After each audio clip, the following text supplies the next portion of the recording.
Hey everybody, this is Bo back in the lounge. Want to do a shout out to our fans listening to us to equal 1.5 million listeners. Thank you so much. We're going to go all the way out to Western Michigan University, talk to their legendary figure, Bill Cubit. Coach, thank you. Well, thank you. Coach, in a short period of time, you have definitely put a stamp on this program. This year coming up is we're going to see some records smashed and some NFL scouts loving your program. Yeah, we've been really fortunate. I think the first year we had with Great Jennings and Tony Shepard, they did a great job in going to the NFL, and their knowledge of football, I think it really helped us out, the discipline.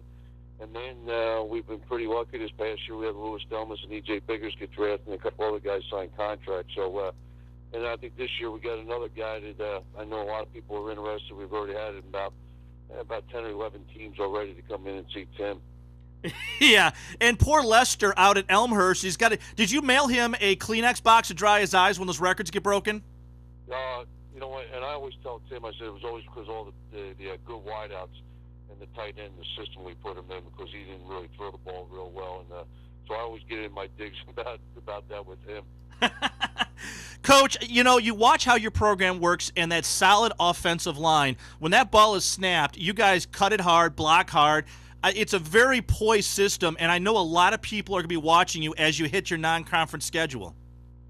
Yeah, really. I mean, I've been really fortunate. I've been around some really good people in football, and have been exposed to other systems that have through other coaches that and Ernie Zampese and Steve Spurrier and guys like that. So it's been a good system. We've integrated some West Coast type and some of the things we've learned from Spurrier and Zampese, and it's been pretty good for us.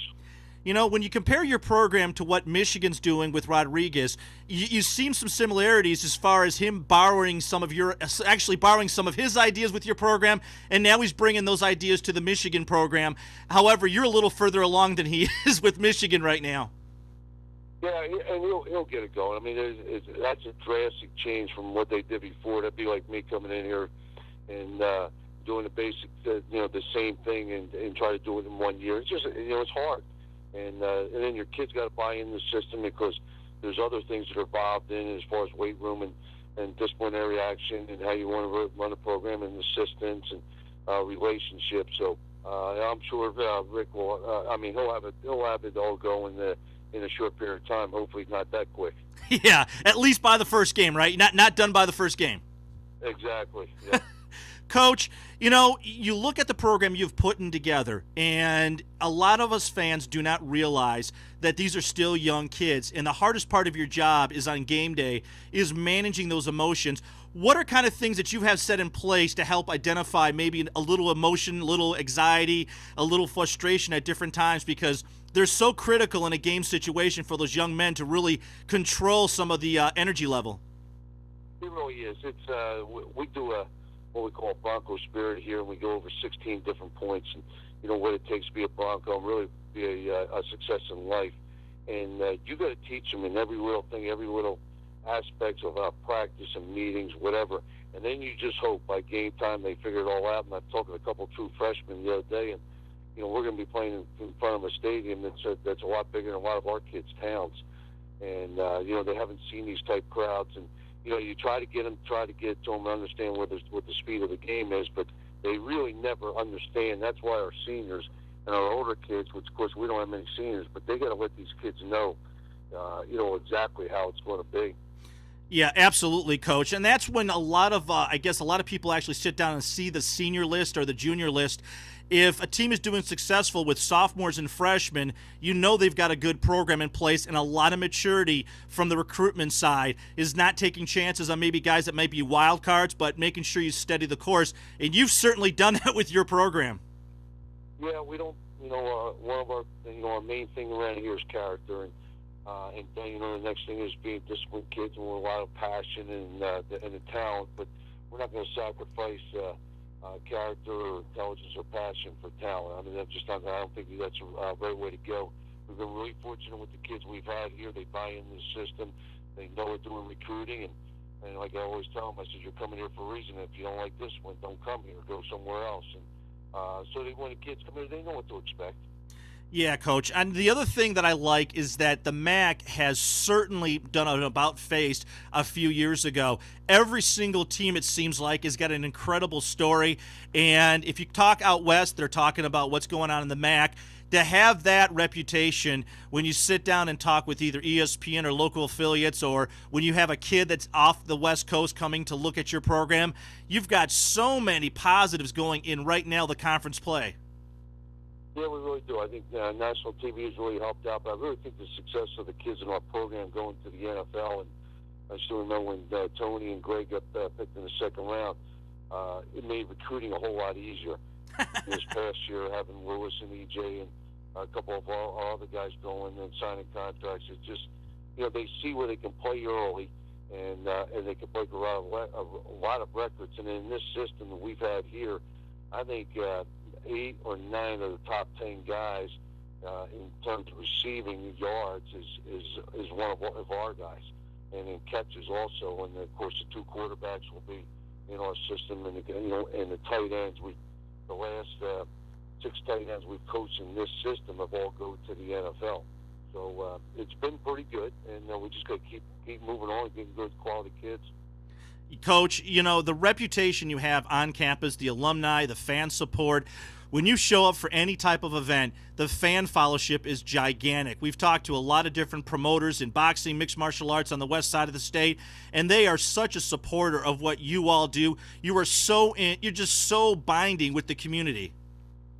Yeah, and that was one of the things when we first got here. I think you got to have a plan and a vision, and I just didn't want to be a football coach. I wanted to be a teacher with these young guys, but also make a big impact in the community. And we've given over 5,000 community service hours since we've been here with this football team. And, of course, me personally going out there and being chairman of a lot of different functions here. And I just think that's part of what we need to do in the town of Kalamazoo to make everything beneficial and enjoyable for everybody here. Yeah, on a definite side note, but a big note, is all the academic Americans you've put together. You talked about the student athletes and putting student big part of it. You've been very successful as that as well. Yeah, we have. We've had this school, I think, said 4 or 5 of them. We've had 2 of them in the last couple of years. Have a lot of kids. We raised the GPA when we first got here. It was a 2.3, and this past semester we've broken the school GPA 3 consecutive years, and this past year we went to 2.87. I still don't think that's good enough. I think we're good enough to be 3.0 students collectively as a football team. And our APR was one of the worst when we got here. Now it's one of the better ones. So I think we're doing a lot of good things, but we got to continue doing them, because if one little slip, we know it can go downhill quick. Yeah. And, Coach, you've managed these big games coming up on the first day and the last day of the season. What is kind of what you do in the locker room to keep these kids focused that football is just football no matter where you play it? Because when you go to the big house, especially kicking off the season, some of those guys, especially the rookies, are going to look at that big bowl and realize it's a big stadium. Yeah, that's what I told a couple of freshmen. I was going to bring some of those Yellowbird buses so they could feel at home when they go to the game. But our guys, it's hard. It really is hard. You can talk all you want, but when they get in there, they're just going to be looking at that, at that place. Fortunately, we've been in a lot of different spots in the last couple of years. We've opened up in Virginia, and Indiana, and then West Virginia and Nebraska. But still, it's an eye opener, and we got to handle as a staff as best we can, and we got to visualize it. And I talked about visualization all last night, and we talked about seeing the picture and seeing what's going to happen here in the next 10 days.